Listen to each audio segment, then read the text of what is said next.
आज की वीडियो में हम देखेंगे एक सेटअप को जिसके जरिए हम तमाम काम करते हैं, यानी कि हम सारे इलेक्ट्रॉनिक की रिपेयर के काम इसी सेटअप के जरिए करते हैं। स्वागत है आप सभी का हुसैन इलेक्ट्रॉनिक शॉप पर। तो सामने है आपके एक इलेक्ट्रॉनिक का सेटअप। आप देख सकते हैं यहाँ पर एक ऐसा बोर्ड लगा है ऑल टेस्टर।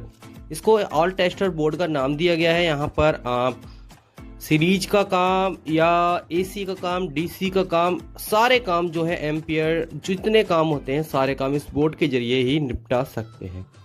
ये एक मिनी सेटअप है हमारा, जिसके जरिए हम छोटे मोटे रिपेयर के काम निपटाते हैं। सॉकेट पर आप देख सकते हैं सारा कुछ लिख रखा है, inverter load, DTH supply, inverter, main line, ये सारा कुछ लिख रखा है। बहुत इजी हो जाता है इसके जरिए सारे काम निपटाना।